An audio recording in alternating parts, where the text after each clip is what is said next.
Hi there, it's Vanessa from Cove, and you're listening to the 74th edition of The Networker. This week, we're looking at why connection keeps outperforming strategy.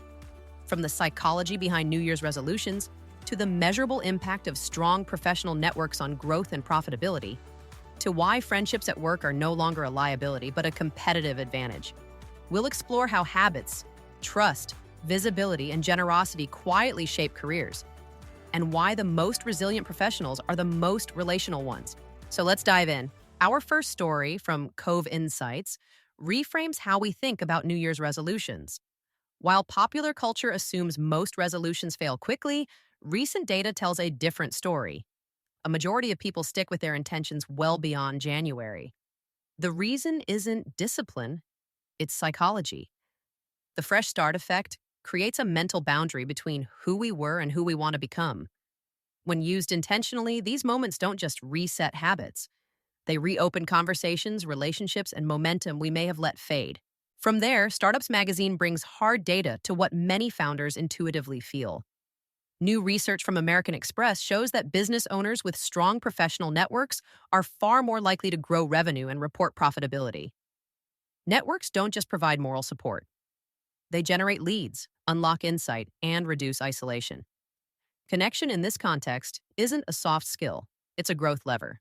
A deeper human layer emerges in Harvard Business Review, where Paul Ingram challenges the long-held belief that professionalism requires emotional distance. In a world facing a loneliness epidemic, professional friendships are no longer optional.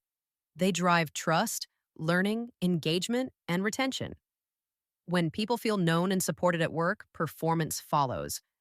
The boundary between personal and professional isn't protecting productivity, it's limiting it. That theme expands in Rolling Out, which examines how professionals are building networks that actually last.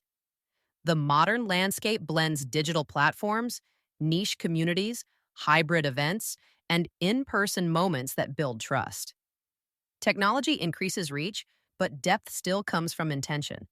The professionals who thrive are those who balance visibility with value and consistency with care. A similar warning and opportunity appears in Workplace Insight.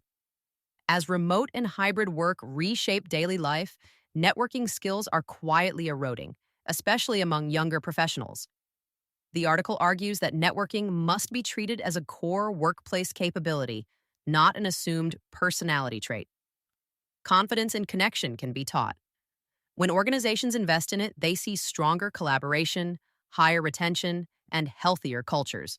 That idea of visibility continues in Forbes, which outlines 3 non-negotiables for building a trusted personal brand in 2026. Proof matters more than popularity. Personality builds relatability. Thought leadership shapes perception. In an AI-saturated world, trust is earned through evidence, humanity, and clarity, not volume or perfection. And finally, Fortune brings the message home with Scott Galloway's blunt advice on hiring. Most jobs don't go to the most qualified applicant. They go to the person with an internal advocate. Careers accelerate when people speak well of you in rooms you're not in. Generosity, presence, and real-world connection create momentum long before opportunity appears. Before we wrap up, let's turn to this week's recommendations. Our book of the week is Better Than Before by Gretchen Rubin. It reminds us that lasting habit change doesn't come from willpower, but self-knowledge. When behaviors align with identity, environment, and energy, progress becomes sustainable. The same principle applies to relationships. Consistency works best when it fits who you are. And our podcast of the week explores managing and motivating Gen Z at work.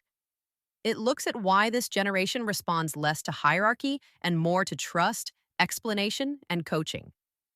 Influence today isn't granted by title. It's earned through connection, clarity, and care.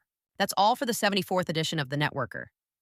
The thread running through every story this week is simple. Growth follows connection. Whether it's habits, friendships, visibility, or leadership, progress compounds when relationships are treated with intention. Until next time, stay connected, stay curious, and remember, your network isn't just who you know, it's how you show up. And don't forget, the full edition of The Networker is waiting for you in your inbox. I'll see you next time.